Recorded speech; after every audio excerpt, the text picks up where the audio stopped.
Now, a commemoration dedicated to survivors of the Holocaust is being held in Berlin tonight. The second edition of International Holocaust Survivor Nights is the only event specifically honouring the 400,000 people who are still alive.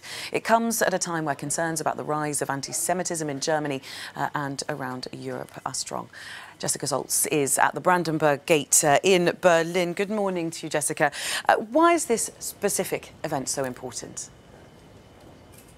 Well, Belle, you can see here that at the Brandenburg Gate in the centre of Berlin, there's an illuminated giant menorah behind me standing next to the Christmas tree, a sign that in contemporary German society, the religions of Judaism and Christianity very much at the centre of German society. But despite this, the Jewish community in Germany very much concerned that the atrocities that faced Jewish people during the Second World War are slowly being forgotten. There are polls showing that across Europe, younger people are less and less aware of what actually happened during the Holocaust. And organisers of tonight's event honouring Holocaust survivors, and this is something that's happening not only in Berlin but in cities around the world, the event's organisers hope that by these survivors sharing their stories of the atrocities they survived, that they'll be able to teach people, especially young people, and keep this chapter of history very much in public consciousness.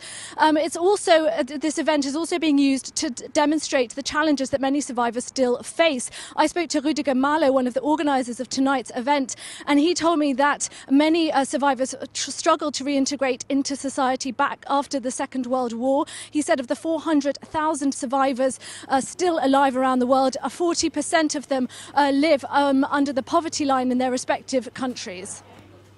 It's not only poverty, but it's paired also with loneliness. Since their siblings, their parents, their whole family structure has been destroyed during the Nazi time and during the Holocaust, those people are completely relying on themselves. And we as a society and the Claims Conference as an organization has to help them. So Rüdiger Malo really there explaining that there's a massive need to support and care for many of these Holocaust survivors who are suffering in their old age around the world. And what about the context of this, Jessica, the rise of anti-Semitism in Europe?